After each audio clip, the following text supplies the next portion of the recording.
हरे कृष्णा दोस्तों, आज हम सच्चे सुख की प्राप्ति कैसे मिलेगी, ये जानकारी हमने हरिनाम जप की महिमा पुस्तक से ली है। हमारी जानकारी अच्छी लगे तो वीडियो को लाइक, शेयर और चैनल को सब्सक्राइब करें। प्रत्येक व्यक्ति सच्चे और स्थायी सुख का प्यासा है, परंतु सांसारिक सुख अस्थायी और सीमित है।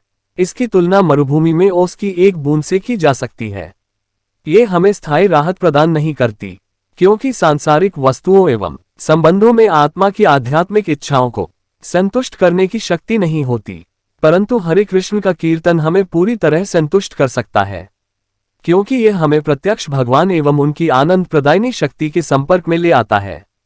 भगवान आनंद के घनीभूत स्वरूप हैं, और जब हम उनके संपर्क में आते हैं तो हम भी उस दिव्य आनंद का अनुभव कर सकते हैं। वैदिक ग्रंथों में एक सुंदर प्रसंग आता है जो दर्शाता है कि कीर्तन का सुख किसी भी सांसारिक लाभ से कहीं बढ़कर है। एक समय एक ब्राह्मण था। भौतिक इच्छाओं के कारण वह शिवजी की पूजा किया करता था।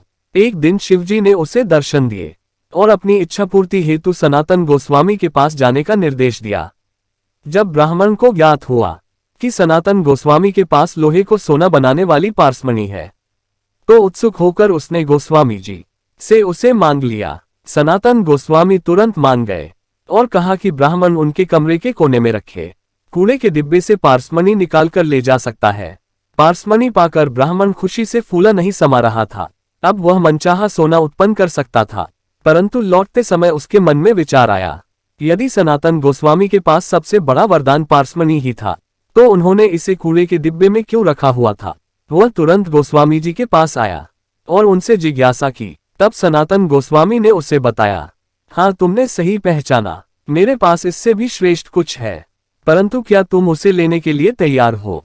हाँ, आतुर होकर ब्राह्मण ने कहा, मैं तुम्हारे पास सर्वश्रेष्ठ वरदान की आशा में आया हूँ। तब सनातन गोस्वामी ने उसे पारस मणि को निकट ही एक सरोवर में फेंककर आने के लिए कहा। ब्राह्मण ने वैसा ही किया, और जब वह लौटा तब सनातन गोस्वामी ने उसे हरे कृष्ण मंत्र में दीक्षा प्रदान की। इस शिक्षा से हमें पता चलता है कि संसार में सुख नहीं है, सुख है भी तो कुछ समय का है। सच्चा सुख तो भगवान श्री कृष्ण ही दे सकते हैं। इसलिए हमें हरे कृष्ण महामंत्र का जप करना चाहिए। हरे कृष्ण कृष्ण कृष्ण हरे हरे, हरे राम राम राम हरे हरे। इस मंत्र के जप से हम सच्चा सुख पा सकते हैं।